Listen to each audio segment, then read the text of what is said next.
we on?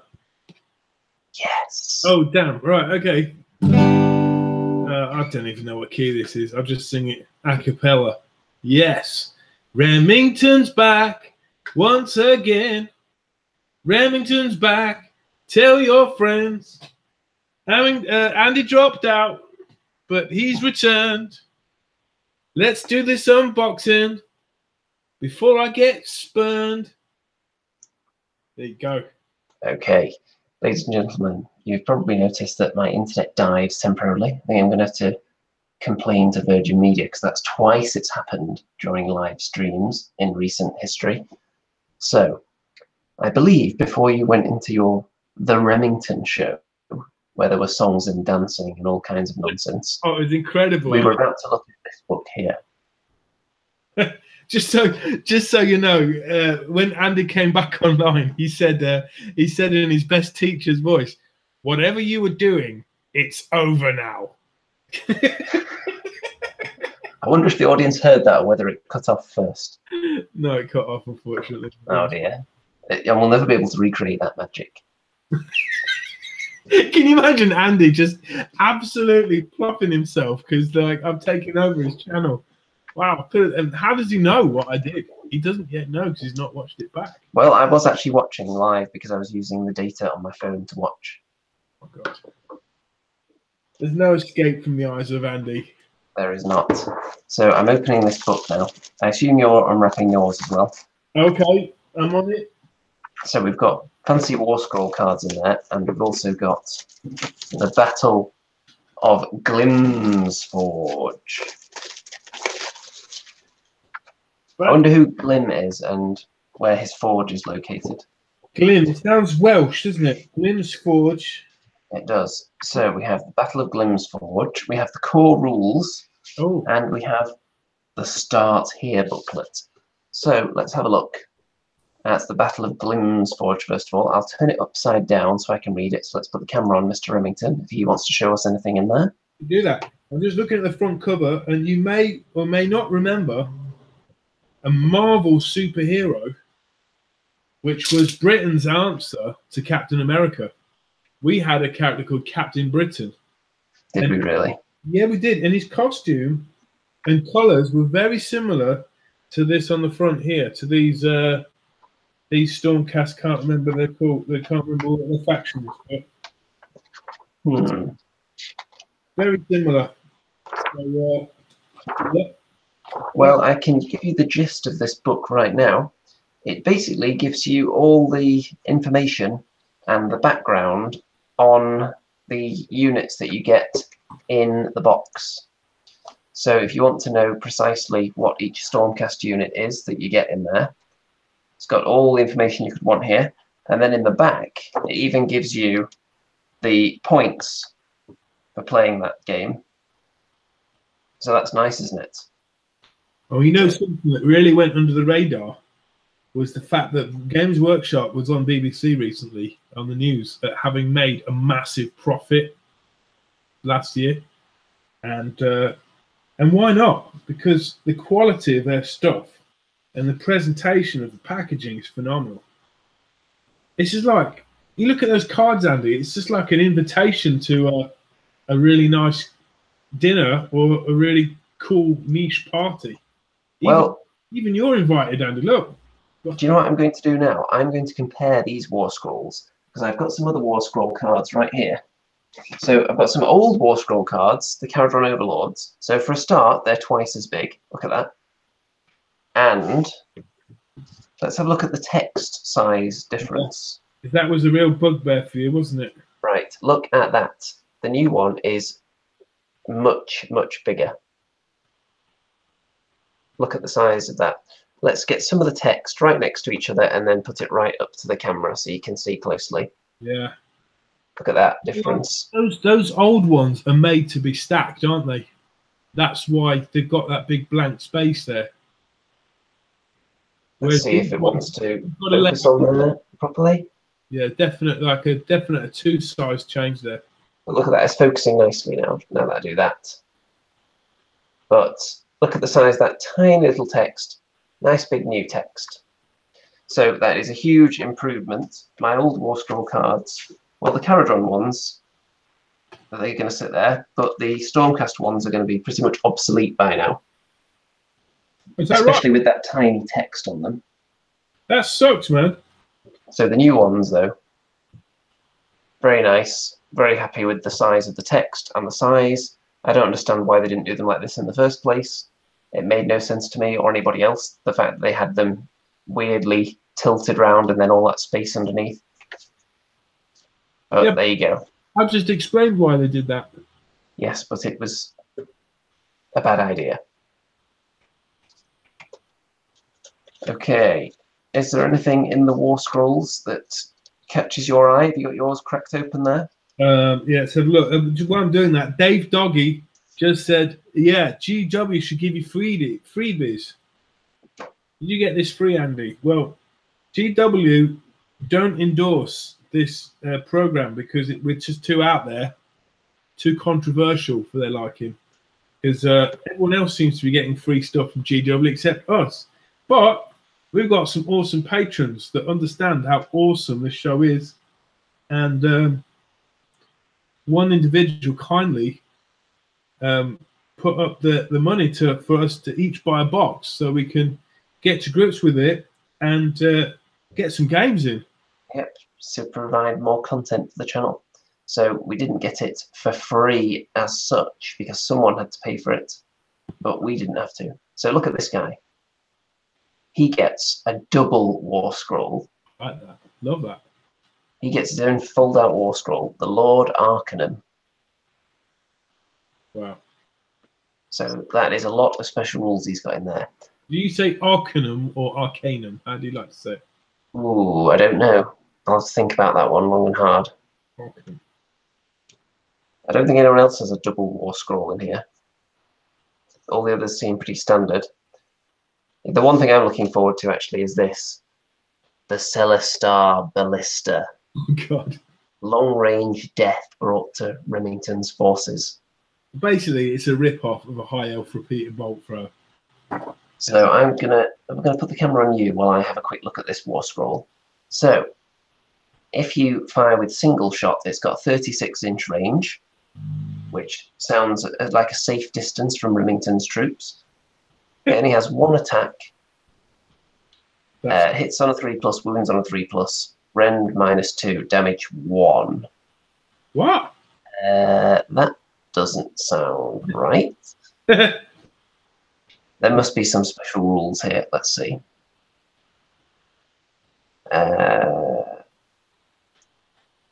Each time you roll a hit for an attack made with this unit's storm bolts, that attack inflicts d6 hits on its target instead of 1. There you go. You've got to roll that 3. Yeah, so if you hit, it does d6 hits. And then if you fire it rapid fire, which is an 18-inch range, it hits on a 5+ instead. Uh-huh. But bear in mind, in the new rules, if you're aiming at a hero, they're not on a monster, then it's -1 to hit with the lookout sir rule. Yes, if they're close to their own troops. So maybe not as much character sniping anymore. We shall see how that turns out. And of course, you haven't got any Bray Shamans that are going to be hiding, so it'll be more like Grot Shamans now, won't it? Yeah. Yeah, I do like my destruction there. This really comedy. I love the comedy in the Warhammer stuff, you know? The cute comedy.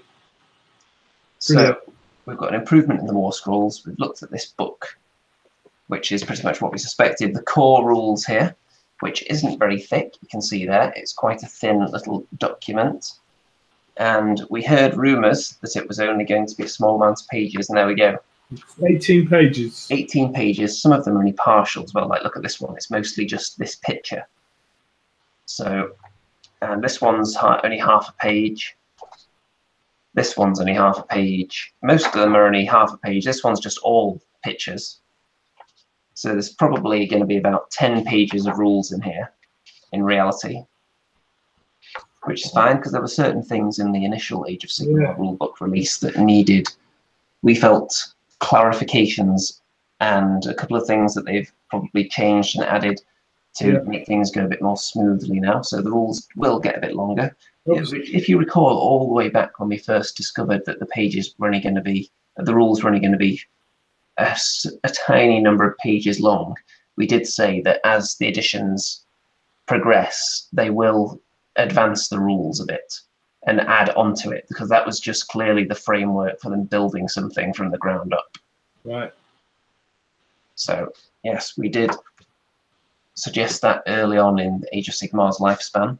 So that magic's going to play a big part. I mean, we haven't got onto the Malign Sorcery yet, but on the very last page of the core rules, mentions wizards going to know not just the spell on their war scroll cards, but laws of magic that are used by the faction therein. In addition, Indeed. So I'll be interested to know just how many spells a wizard can choose, because obviously in past editions you had like different levels of wizards that could each level knows a different amount of spells, right? So I don't think that's the case in this one. So is it that they can just choose any spell they want? It's soon to find out. I mean, magic is another interesting thing, because that was another one where people initially, when Age of Sigmar was released, they said this is just too simple. Only 2 spells. What nonsense is this? Magic used to be a huge part of the game. It was like a mini game in itself. And with the Malign Sorcery and tons more spells being added, it looks like the spells are back. And they wanted to keep the game simple initially to draw people in, and now they're building on it in that area as well. So even people like Remington maybe will be able to get to grips with it.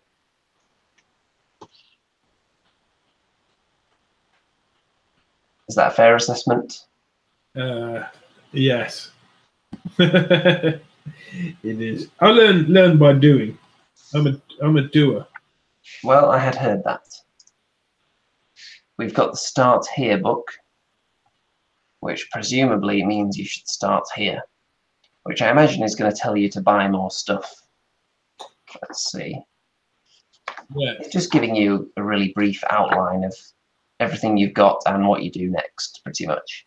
So if you're a totally new player, of course we can forego this because we are expert veterans of wargaming and Age of Sigmar in general.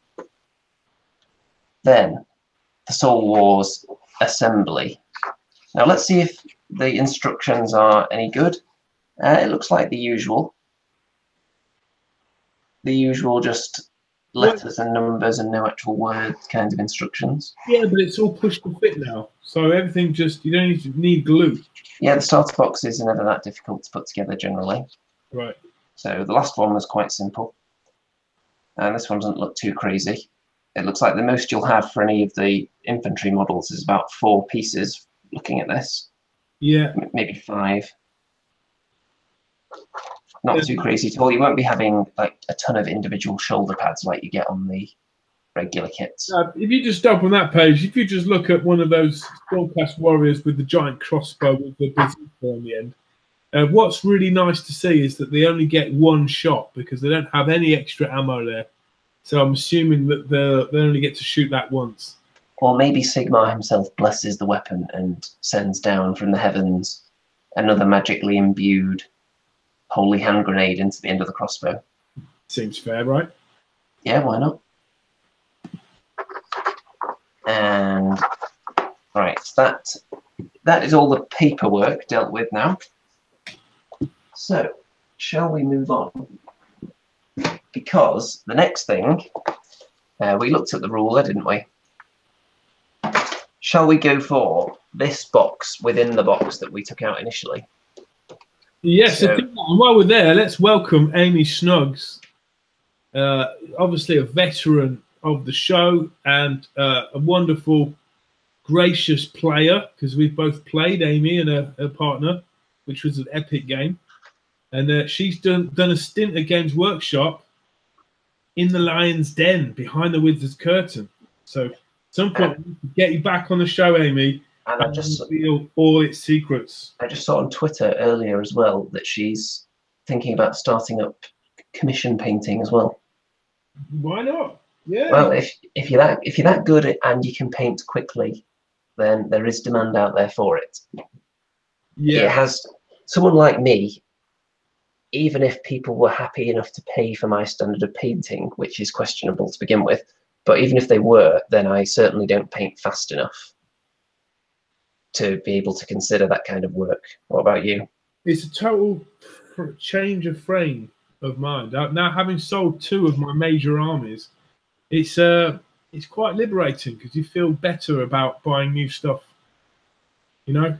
So obviously, someone like Amy is going to take a lot of wonderful pictures of her work. So it doesn't leave you, you know. If you get too attached to the models, well, you've got wonderful pictures, so you know you can be disattached from all things. You know, when you die, you leave this world with nothing, right?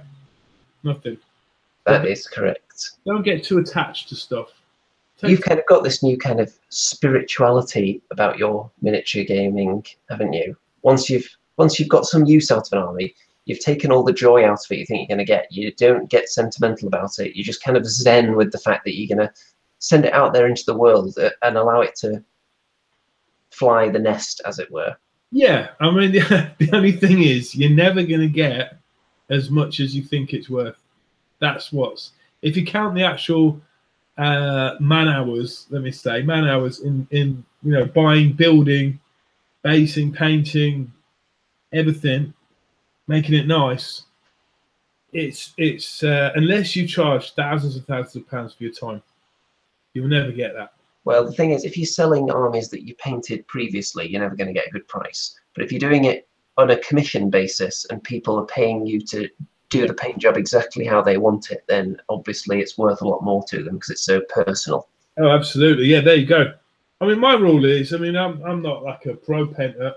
Don't get me wrong, I am a phenomenal painter in my head, right? But compared to some other people out there, I'm all right, I guess. As long as I get more than it costs me to do it.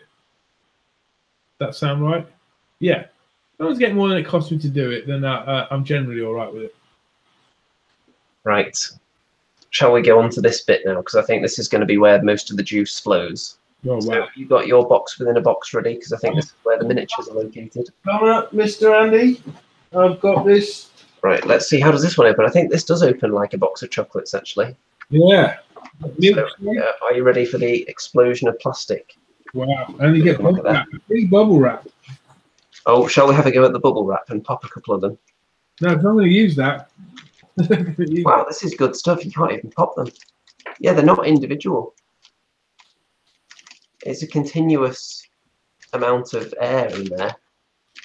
All the bubbles are connected. This isn't your regular standard bubble wrap. This is some. Well, try that, Andy. It actually protects you quite well. I wouldn't recommend putting that on your face. What about on your neck? There'll be reported deaths in the morning of people that have accidentally killed themselves using this bubble wrap, and we're going to be legally responsible because of your demonstration. I'm looking at loads of round bases and loads of sprues here, man. Wow, my new thing, Andy, is I keep things on the sprue and I spray base them and I paint them just as they are on the sprue, and that is my tip of the day for speed painting. Well, it certainly would speed things up in some cases, but I am too much of a perfectionist, I think, when it comes to neatness. So if there was that little piece where you clip off the sprue and it leaves a bit of bare plastic there, and then I have to go over and paint that, then it ends up looking not quite right if you do that tiny bit later on its own. Yeah, that would drive me nuts. You can paint them better when they're on the sprue because you're not having to touch the miniature.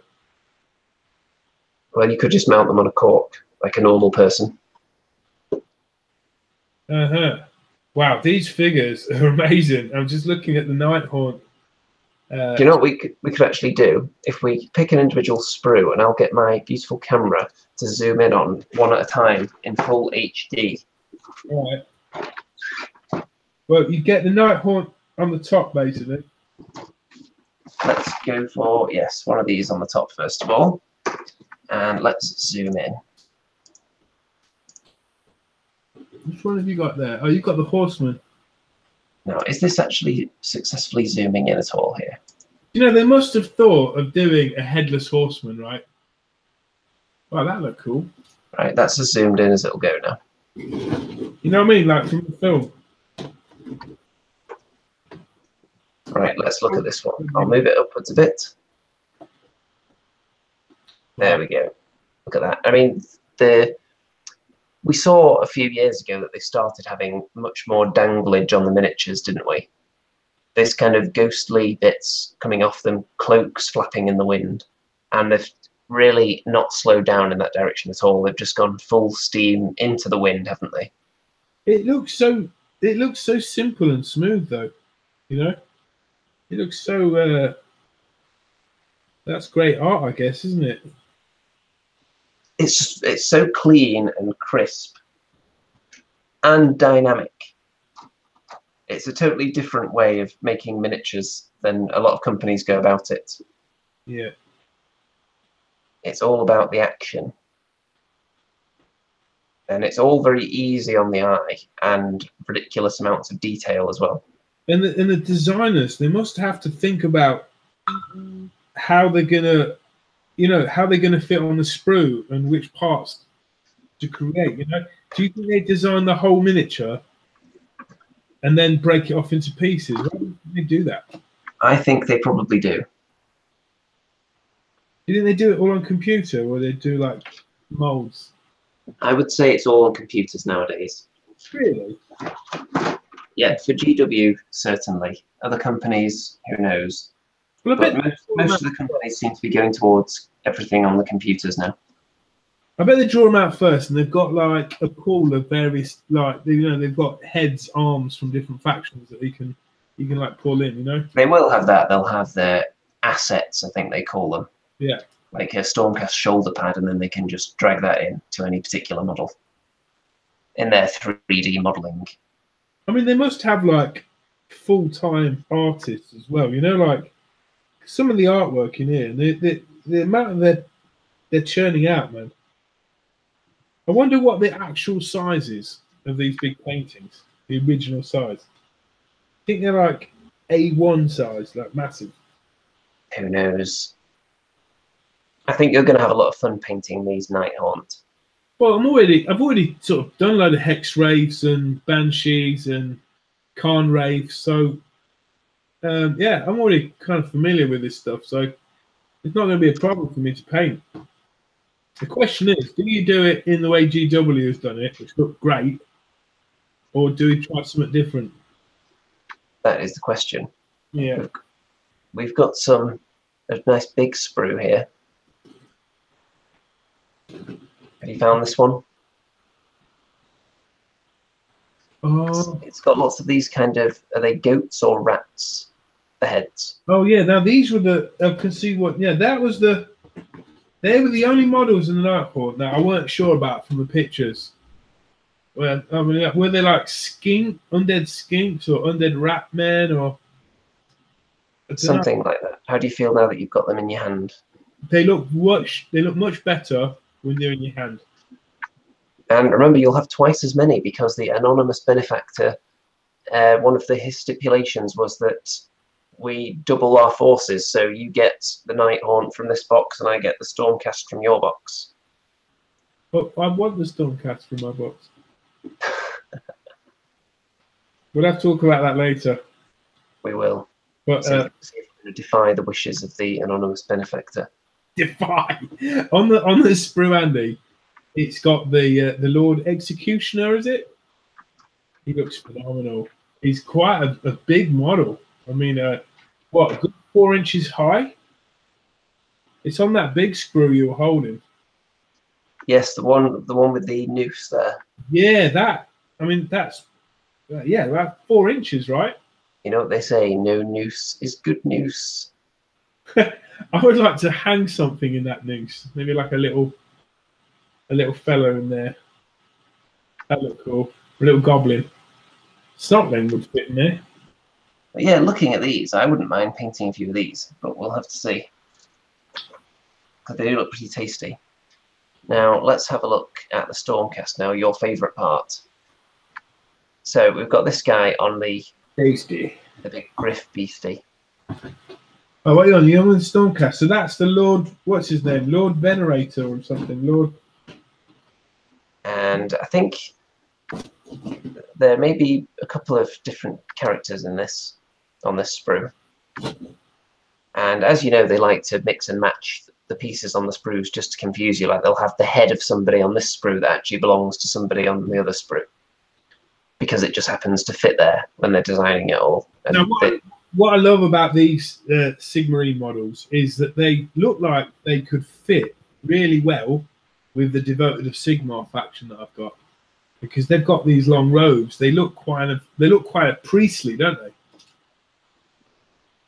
So it would be awesome if they added, you know, like at the bottom of their wall scrolls, Devoted of Sigmar on there. But this is it a Griffin Rider? No, it's not a Griffin, is it? It's a sort of. I think they're Griff charges. I think these things, but these were creatures that featured in the Blight War box with the Nurgle, the previous box. But I didn't like the Stormcast in that box much, because quite a few of them, I believe, had the kind of fur on them, yeah, which I didn't like the look of. But I like the look of the more cloaks and robes that these have. It looks amazing, man. I've got to admit. So I'm really looking forward to painting this. I haven't painted one of these creatures, and the main reason I didn't like the idea of it was because they had too much visible, like untextured flesh on them. Yeah. But if you look at this one, there's so much armor on it. Wow. So I'm really looking forward to doing that. You're not going to get this one off me, Andy, I'm afraid. I don't think I'd need two of them regardless. No, that is amazing. And it says Games Workshop Limited 2018 on the actual sprue. Right. I've got the Holy Hand Grenade crossbows of Doom now, the ones that you love. Oh. And there are some shields on here as well. Now, can we convert these? Can we take Can we take away their weapons and maybe just give them sticks instead? No. What do you think they are, Ungor? Well, they can be like holy sticks, like, you know, like Chinese monks. Or maybe they'll release a new chamber of Stormcast that are just armed with big sticks, but I doubt it. Oh, there's a fly on camera. Did you see that? I think the audience may have seen that fly that just got into the shot. Yes, because it's been so hot today, I have had to have the window open, which means that it can turn into fly central in here. I mean, it's incredible, Andy, your skills. You're literally doing this show on the fly. I am. And did you see my reflexes as well? I actually made contact with it with my finger as it flew past. I'm going to have to get my electrified fly swatter in a minute. So these are the kind of the new Liberators, which look much more interesting than Liberators. Yeah. Much more decorative, more exciting weapons, and maybe you have the option to put bear heads on some of them as well. Yeah, and the shields have a picture of the hammer, obviously, but it also has a picture of the anvil. With a lightning bolt, yes. Yeah, it's hammer and anvil, so it's interesting. Very nice. And that's another thing that they've improved on from the early days. People said Stormcast were these boring, just tin men, and they've totally ramped it up big time, haven't they? Yeah, no, do you know, with all the Sigmar figures out there now, do you think anyone feels all the Sigmar models? No. Like, There's too many. Do you think it's too many? Because if you fielded a Moonclan Grot's army, you could have a bit of everything, couldn't you, that it has? But you couldn't do that with Sigmar now. It's like Space Marines in 40k. There's so many. You have so many options that no one would field everything in one army. You just can't. So you can't see that changing. Do you think they're just going to keep doing it like that? Yeah, I think they'll just keep releasing more and more Stormcast stuff regardless. Wow. This sprue looks eerily similar to the previous one, but I think it is slightly different. Let's have a look. Yeah, they're not. Are they identical? Let's get them that way around. Yes, they are identical, actually. So 2 identical sprues there for the Stormcast. Then we've got the big, gigantic Stormcast sprue as well.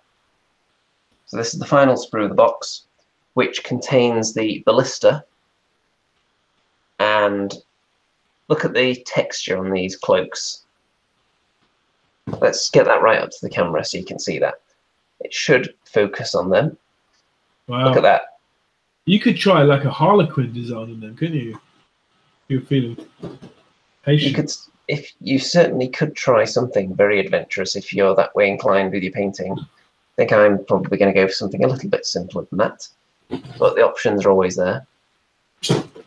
So I'm actually looking forward to painting all this.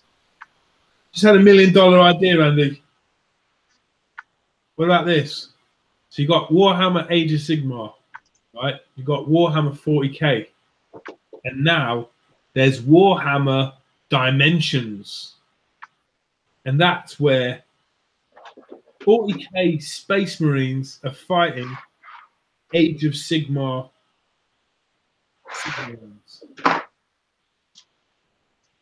What do you think?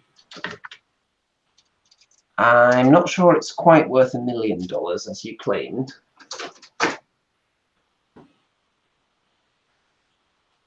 That's all I've got to say about that. I think it could be a lot of fun, that. See how the Sigmarites match up, right? Not sure about that one, Mr. Remington. Stuff in this box, man. Right, have you successfully unboxed everything in there yet? Yeah, I have a fly on my desk as well. Do I use the Soul Wars book to crush it? No. Oh, damn it. What do I use? It's in a beautiful place. You know, it's possible that the fly that we both have at the same time actually came in the box. Or is it an agent of Nurgle? Yeah, Nurgle, feeling left out, has deposited a fly into every copy of Soul Wars. It's on my Malign Sorcery box right now. And I need something to hit it with. I've got a PlayStation 2. Are we about to witness a murder? I need something lighter and faster. Ah, yes. Yes. I've got some schoolwork here. Oh dear. Ready? Did you catch it in time? I did. I'm sorry. I did. I damaged my Malign Sorcery book box, but the fly, Nurgle's fly, is going to pop out of this box now. There. Oh dear. As a veteran fly hunter, you start to learn which flies are easier to catch than others. With my electric fly swatter, I found that moths are incredibly easy to catch because they're so slow, whereas big fat house flies change direction so rapidly that they're really difficult to catch unless you sneak up on them. And this is the kind of talk that people want. Let's not look at a dead fly live on the show, Mr. Remington. Right, putting the camera to me. We've had enough carcass viewing for one episode. I'm a good Sigmar champion now. Will you accept me into the Hammers of Sigmar? Now if slaying a fly is enough to bring you into the hallowed chambers of Sigmar, then I think they've let their standards drop a bit. What if I glued it onto a base? I think you would have to dry it out first. Oh. Like those butterflies that people pin to boards. Oh.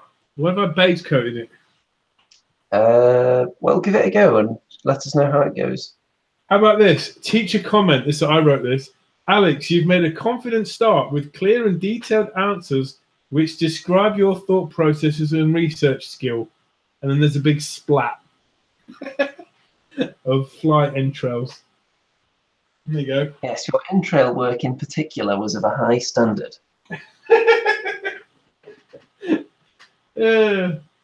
Thanks. I agree with the comments. That's what he wrote. Bazooka Rambo says Rem schooled the fly. You know that. That's how I am as a teacher, man. You took the fly back to school and you taught it a harsh lesson it'll never forget. Yes, I have 2 weeks left of school, and I've got 6 days left basically, and I've got 1 day tomorrow. I've got a day to start back tomorrow because I've had a week off because I was touring in Slovenia. So I'm dreading going back, to be honest, but I've just got to stick out the next 2 weeks, and then I'll be a university lecturer. How about that?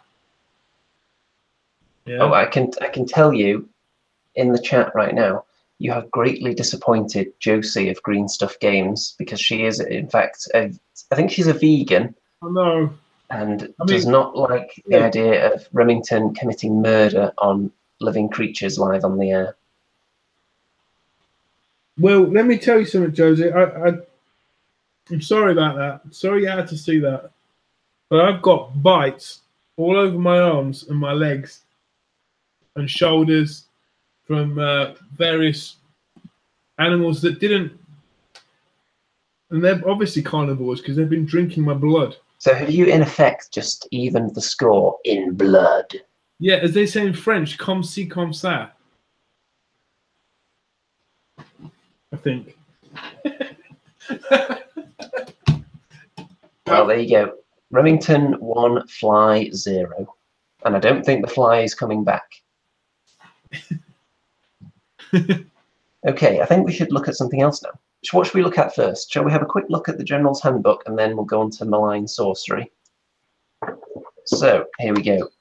Let's get this unwrapped, shall we? And while I'm doing this, because I'm sure you don't care about the points, maybe you can be preparing your Malign Sorcery box for the audience's viewing pleasure. Oh, you're going to do that? Damn, I haven't got that book. Really interesting, man. It's your favourite book, certainly. Does it have pictures in? It will have some pictures. I know for a fact that the first General's Handbook is the one book that you've read the most. I bought General's Handbook 2016, never read it. I read the Stormcast page, and I think that was it. The one with the Stormcast point values in it, which I could have just seen on the internet. So you won't read that start to finish. You'll really just skim through it. You'll really go straight to the points. Well, I'll look at the points, and I'll probably look at the scenarios as well. So let's have a quick sample. So you've got scenarios in here, as expected. By land and air. Oh, I can read upside down. Isn't that impressive? Let's see how well I can read upside down, actually. This land is home to an enemy that has long controlled the skies. To ensure your dominance of this region, victory must be won both on the ground and in the skies above it. There you go, reading upside down. That is a talent. So different deployment areas. Lots of scenarios. I don't know exactly how many there are. I'll find out and let you know in a minute. But let's have a look at more scenarios. More, because some of them will be for matched play, some of them will be for the different ways of playing. But we have got point values in here. So I'm just going to look at a couple of things. Let me find the Stormcast page here. How much is this book retailing for? This book isn't that expensive. I think it's about £20 or so. Twice as much as the old ones. So, yeah. I can't remember the exact figure for this one. But I'm just trying to find the old Stormcast here. Is it onto the old section? So here we go. Now, look at this. Stormcast Eternals, not only do they get this entire page, but they also have that entire page. They've got so many units.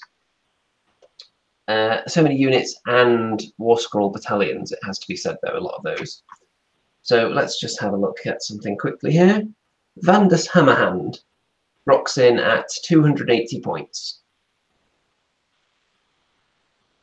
Well, that sounds pretty fair. Oh, let's have a look at the Star Drakes. Lord Celestin on Star Drake 560, and the Templar on this Star Drake is 460. That's a lot of points. That's a quarter of your army, isn't it? If you had 2,000-point game, right? Potentially. And yeah, this is really the kind of book that's a visual feast for the audience. It's a lot of information that needs to be slowly digested over an evening, perhaps. So, shall we go on to something a bit more visual, Mr. Remington? Because I believe you've got Malign Sorcery over there. I have. Look at this, baby. You see that? Yes, we've got the camera on you now. I did damage the top of this book, so its resale value will be less, but I used it to dispel a fly, and as you well know, every successful spell has a cost. That's cost in fly's blood. That was, I used up my command point with that, my special ability. So yeah, we've got pictures of what you get inside, and let me show you what you get inside. You get this wonderful bag.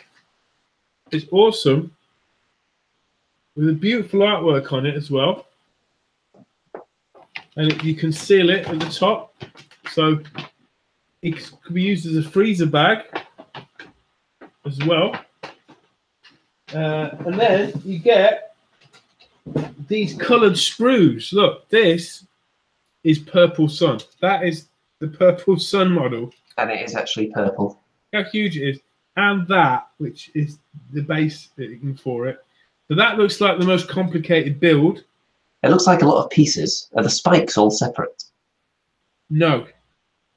But what's cool about it is you don't necessarily have to paint it because it's already purple. So that's cool, isn't it? I mean, all I'd do on that is maybe just do some highlights, right? Some highlights, some washes. Job done. And then Potentially. Yeah. And then you've got, well, I went straight for my favourite looking spell, and that was the Burning Head. So I posted that on Facebook. So I can show you it if you want. Here's my model there. It's only that big. And I found a new way of basing that's really quick and effective. Just put texture paint on, thin layer, and then put a bunch of washes on top. Done.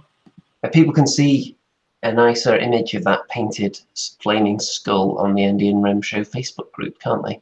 Yeah, if you lock the screen to me now, or do I have to do that? It's already on you. Yeah, no, I mean, like, so I can show you it, like, proper. Do you want to risk activating the screen share feature? I'm going to press it now. It's all coming back to me now. See, screen share. This is where Remington accidentally screen shares private Facebook conversations, pictures of naked people, and all kinds of crazy business. There you go. Look at that. Can you see that? Yep. Wow. Along with all your private bookmarks and everything. I did that last night. And the base. So, yeah. Really quick. Straight out of the box. Did I base count it? I can't remember. Probably not. Who cares, eh? A couple of people are saying that the Purple Sun is difficult to build. Yeah, people are saying that, and I had over 100 likes on that picture on the Age of Sigmar page, which is great. It's all about the timing, isn't it? Right, don't forget to turn off the screen share before you do anything embarrassing. Okay, I don't know how to do that. Oh, yes, I do. Screen share, is it off? No, there we go. Now it is. Okay. We made it through a screen share without any unwanted nudity, I think. It could be a first. But I can actually edit live shows afterwards nowadays, so it's not that big of a deal compared to the past. Right, now we get this massive red sprue, which, damn, you know, I haven't remembered the names of all the spells, so I'm going to look on the box, and you've got this one called the Suffocating Gravetide, which is basically some kind of like earth-churning quake. And when I saw the pictures of that, I didn't think it looked that good, but the model looks really cool. It looks like a sort of avalanche of rock and stones and gravestones and skulls. And then, of course, the now famous Ravnak's gnashing jaws. That's the picture of Ravnak gnashing jaws there. I suppose you're all familiar with that now. But who was Ravnak? I wonder. But that is huge, man. I mean, I've got a big hooter, and it's twice the size of my hooter there. And also, that's the Burning Head there, and that's Ravnak's gnashing jaws. So it's a huge model. Which one are you thinking about painting up next? Well, if we've got time, I'll do that one next, because that's the most orc and goblin-ish, isn't it? Spell. Yeah, once I've got time. So I think once I've got this week out of the way, I've got another couple of gigs this weekend, and then I'm going to be going hell for leather on this stuff. Then we've got 2 more sprues. I'm quite enjoying this. I should do this more often. Yeah, you've got the this is the metal. This looks like the lore of metal sprue, even though there isn't a lore called that. But you've got the Ether Void Pendulum, which is basically like the Penubral Pendulum from Warhammer. It's massive as well. And you've got the Chromatic Cogs, the Quicksilver Swords. And this looks interesting. It's not on this sprue. It's on this blue sprue, and it's called the Emerald Life Swarm. And basically, it's loads of little dragonflies coming out of a skull. So it's like a fly attack. And tasty. Yeah, and you've also got the Prismatic Palisade, which I think a lot of people put pictures up of that already as their first model. Which it's kind of like it's like your Mystic Shield, or literally it puts a screen up in front of your models. So that was kind of cool. And then a couple of more things I haven't said there, like the Malevolent Maelstrom, and you've got the Umbral Spell Portal, and the Geminids of Ulgat-Gish, which are basically crackling balls of magic. So you get all that, and you get this baby here, which is the Malign Sorcery Battle Magic expansion. What kind of thickness have we got going on here? So this is about as thick as a battle tome, I'd say, in paperback. Shall I open it? Yeah, go on. This is an unboxing special. A double unboxing special. All right. With twice as many flies as your average broadcast. Yours is still lurking out there. It is. I just saw it flying across the other side of the room. I'm not going to try and hunt it down now, though. When we finish the show, I may open the window for a second and give it one last chance to leave on its own terms. They never do. Well, I found that they're leaving a bit more readily now, because in this attic, the attic window, they would try to fly through the glass. So they would never actually get out. They wouldn't go through the gap. They would just fly endlessly into the glass because they try and go directly upwards. But now there's a blind on it. So they don't see that as an exit now. So they actually go for the space instead of the glass. Well, but at night time, I wouldn't bet on it leaving there. Do you know this book smells different from the others? Nice. It smells quite aromatic, like a wizard has perhaps mixed a brew nearby. It's a bit incensey. It's kind of cool. Yeah, right. So, wow, we've got 88 pages here. Is it all rules, or is there a healthy mix of pictures in there? Well, we've got the index here, Magic in the Mortal Realms, how living magic came to the Mortal Realms, the new era of magic. So a bit of fluff there.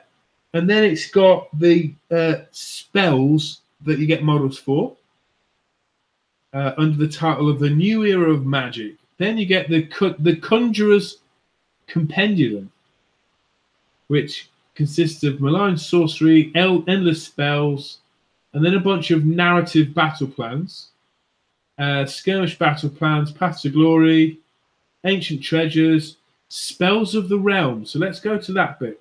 So that's page 72.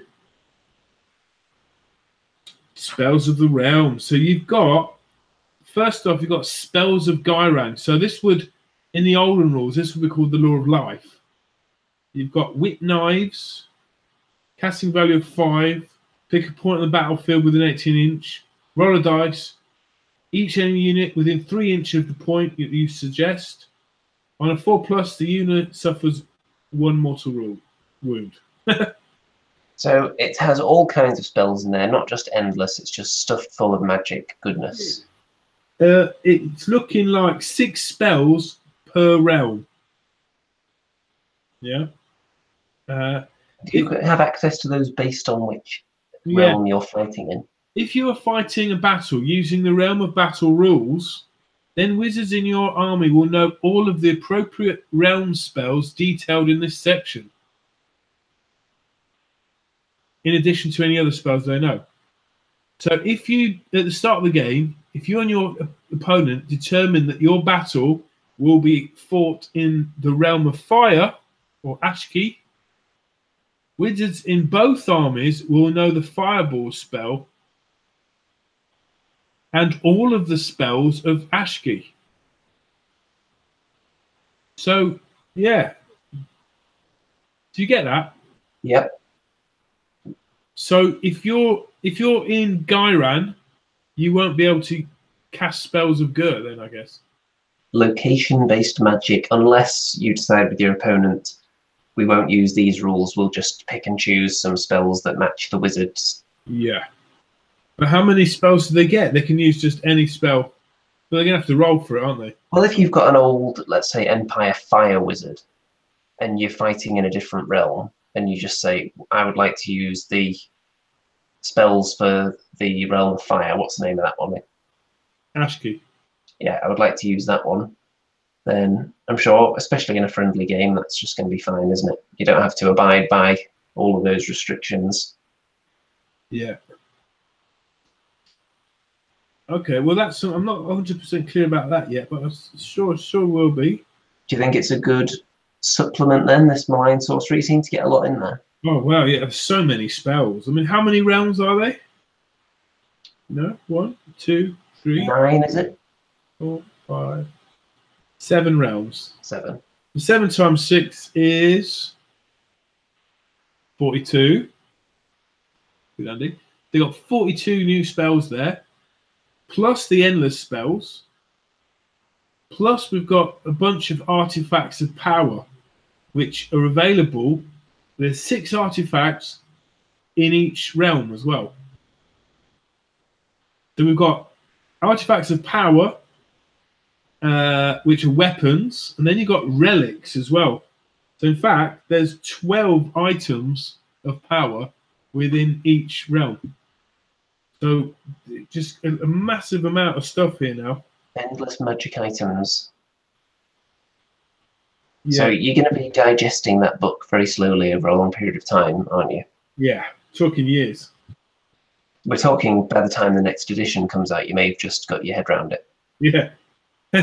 Yeah, I mean, I do think there's sometimes they've got to stop the clock and just say, look, give Remington a chance to catch up with things. Well, I think they gave you enough time in the last edition. Oh, come on.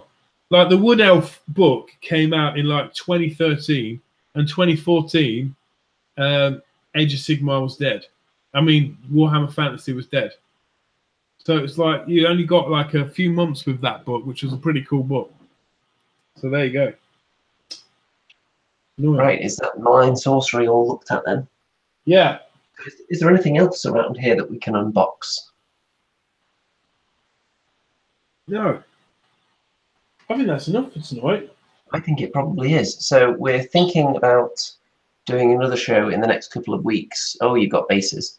In the next couple of weeks where we look at all the even newer stuff that's just been appearing in the community, like the specific Night Haunt and Stormcast endless spells.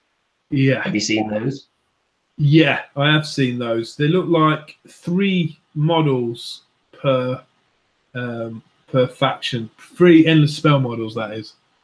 So that's kind of cool because my feeling is for destruction they're going to get some kind of foot of Gork for that, which could be funny.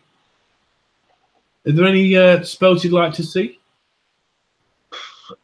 Nothing specifically off the top of my head, because with Stormcast, the one thing I've wanted to see is a big giant lightning bolt. Just because that's the... Have you just spotted a fly? Yes. Your eyes just darted across the room. Right, this is a little one. We've got a second fly in Remington's abode. Back with its legs pointing towards the light. It's like it's sunbathing. Is it about to be sunbathing in the fiery rays of death? This is a spell called Cloak of Darkness. Oh, it's blind. Oh, there it is. Casts on a 5+. 5+. Remington! Shit. Oh, he rolled a 1. Oh, he got away. Damn it. Classic Remington. You can't win them all. So we're not going to have double murder on this episode then. Double jeopardy. Like, is anyone ever actually watching this still? Let's just check the comments. Yeah, we've got 18 viewers at the moment, despite the fact that the stream decided to die after about 30 minutes. Yeah, I think, you know how, like, dwarves, they don't really have spells, but they have, like, runes. Or the old dwarves used to. They could do, like, endless ruin figures, couldn't they? Endless rune, like a big hammer. Yeah, or, like, lightning crackling stuff. Yeah. Dave Doge says crackling balls of what? Crackling balls of magic. Well, I think if I show people finally this beautiful Soul Wars box, I think we've pretty much wrapped everything up. Like I said, we will do an episode fairly soon because there's tons of stuff going on that we need to talk about, really, isn't there? Yeah. And people are eager for more juicy content. We're going to start working on this new stuff, and we are planning to get a game in imminently, which I will talk to Mr. Remington about as soon as we end the show. And with that, I think maybe you should play us out with a song about, how about Endless Spells? Well, I think what the fans want to see and hear is you singing now, Andy, because we've not seen your face for this whole show. It'd be lovely if we could see you, your beautiful face, singing like a angelic banshee. I don't know if they really want to hear that. Come on. Okay, how about if I do a single verse and then you take over with the guitar and finish it off? All right, then. Let's do it. Okay, it's going to be about endless spells. Are we ready? Yeah. So, folks, thanks for watching. Don't forget to click all the links in the description, like the video, and whatnot. Join the Andy Rome Show Facebook group. And here we go. Malign Sorcery. It's just a mystery to me and Remington. Remington assembling malign sorcery, murdering flies with glee. He is a menace to society. The poor little fly merely wanted to see Soul Wars up close, and Remington gave me a look suggesting it's his turn. God, that was amazing, Andy. Thank you. Purple sun, won't you come? Wash away the pain. Purple sun, won't you come? Won't you come? Purple sun, won't you come? Wash away the rain. Purple sun, come to Remington at RemCon and make sure that purple sun eclipses all of Andy's models. How good would that be? Andy Palooza, the only endless spell worth mentioning.